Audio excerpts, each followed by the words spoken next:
foi muito prejudicado pela ação deletéria de maus torcedores que fizeram com que o Peixe perdesse um monte de mandos. O time já estava naquela pindaíba danada. E ainda os torcedores que acabaram contribuindo para a queda. Vamos conferir agora uma arte que a nossa equipe produziu. Também vai ser tema de debate no Canelada. Fábio Carille e Abel Ferreira, hein? Esse confronto, o retrospecto dos dois técnicos em Paulistões. O Abel Ferreira participou de 4 campeonatos paulistas, 59 jogos, 39 vitórias, 14 empates, 6 derrotas. A última derrota foi para o Água Santa, né? E a última derrota na fase preliminar para a Inter de Limeira, a época comandada pelo Carpini, hoje era o técnico do Água Santa também na final. Então as últimas 2 derrotas do Palmeiras do Abel foram para o Carpini. E só não perdeu esse ano porque teve um erro de arbitragem. 74% de aproveitamento para o Abel Ferreira e 2 títulos em busca do tri. Venceu em 22 o São Paulo e venceu em 23 o Água Santa. Conquistando o tri, o Palmeiras do Abel pode voltar a conquistar um tricampeonato, né? O Palmeiras conquistou o tricampeonato paulista lá nos anos 40, então... 32, 33, 34. Lá nos anos 30, então. Recuando até um pouco mais. Ou seja, há 90 anos, jamais tri como Palmeiras. Foi tri como Palestra Itália.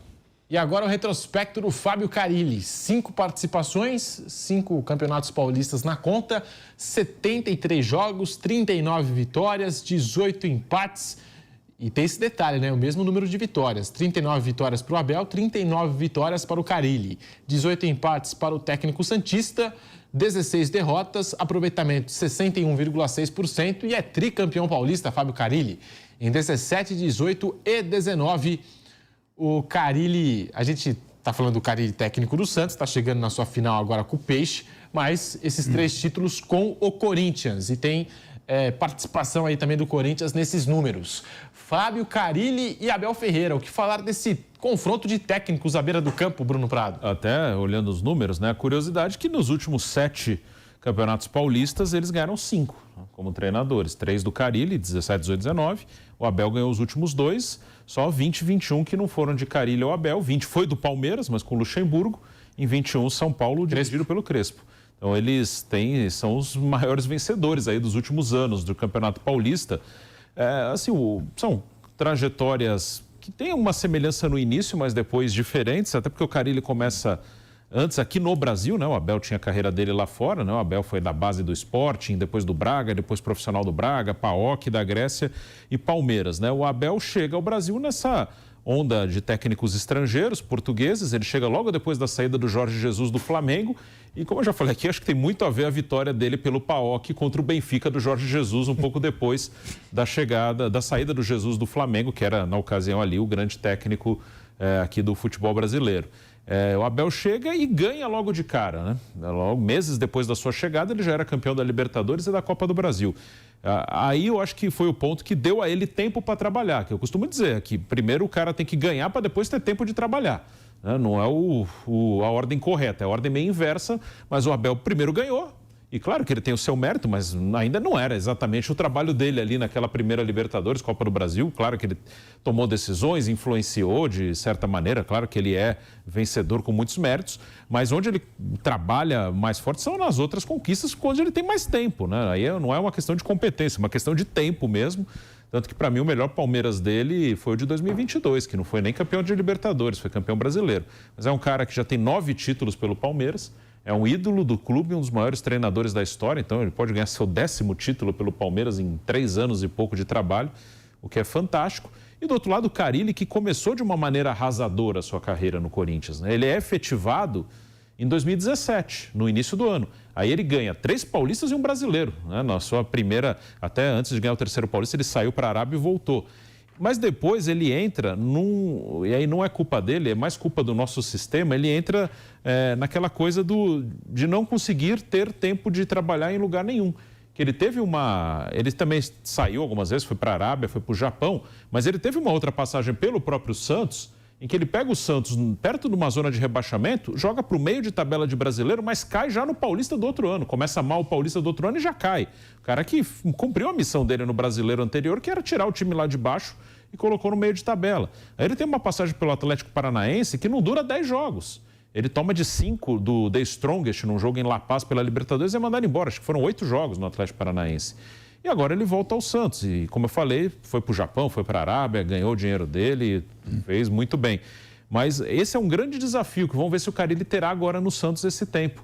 Ele começa muito bem, mas depois entra nessa coisa, né? Fica aí 3, 4 meses, primeira eliminação, primeira sequência, é mandado embora. É uma coisa que acontece, é muito comum para os técnicos brasileiros. Por isso também acho que há uma dificuldade de consolidação dos treinadores brasileiros. O Kaique Lima me avisa que na primeira passagem pelo Santos, o Carille, 20 jogos em 2021 e 5 em 2022. E foram 5 jogos que acabaram tirando o Carille do cargo de técnico do Peixe. E em 21 ele cumpriu a missão dele, que era não cair. E depois foi pro Furacão, foi pro Atlético Paranaense, apenas 7 jogos. Até falei 8, até falei um a mais. Também 7. Caiu precocemente no comando do Atlético. O Carille cai em 22, mais ou menos na mesma época do Silvinho. Pouquinho depois.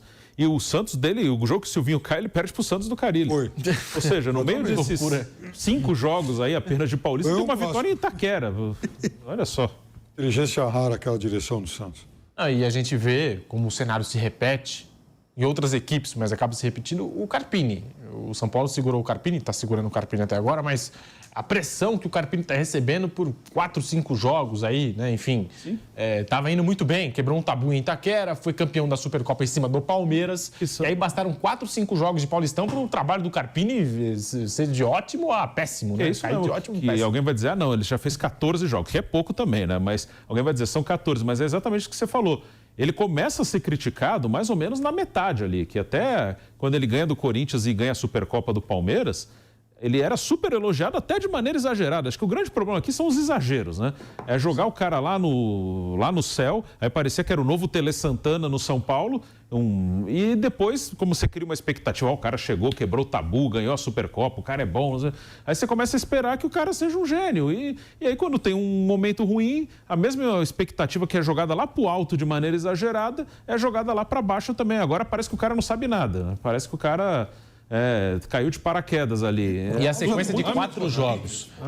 E a sequência de 4, 5 jogos do São Paulo sem vitória no estadual começa com o Santos no Morumbi.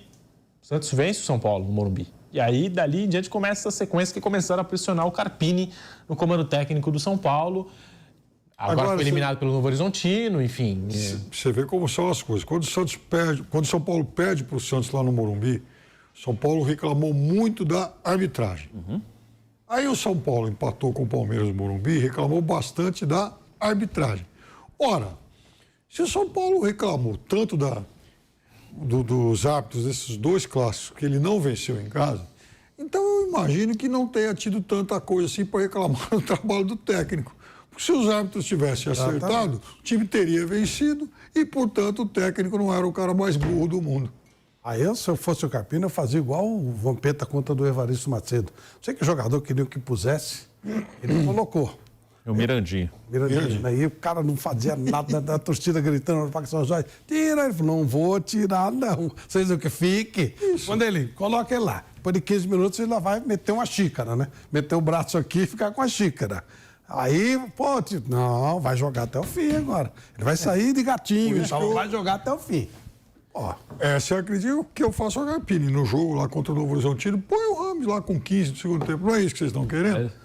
Aliás, o papo é Santos e Palmeiras, mas só uma informação. São Paulo fez um jogo treino no CT, o Rames foi titular. Então é bem possível que ele seja titular na Libertadores. Eu tô com ele. Põe o cara lá para jogar. Quarta-feira contra o Tajeres em Córdoba. Com o Rames Rodrigues. Ele foi titular no jogo treino, né? Vamos ver. Enfim. Vai correr, eu quero ver. Correr lá em Córdoba. Isso é um bom desafio. Bota o Rames Rodrigues para começar a jogar. É isso aí. Fora, lá em Córdoba. Tá bom. Aliás, o Tajeres eliminou o São Paulo uma vez numa preliminar de Libertadores. Ele derrubou o Jardine. O Jardine. 2019, né? 2019.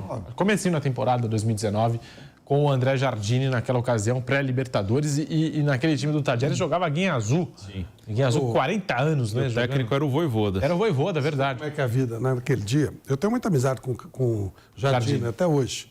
E a gente fala bastante e tal.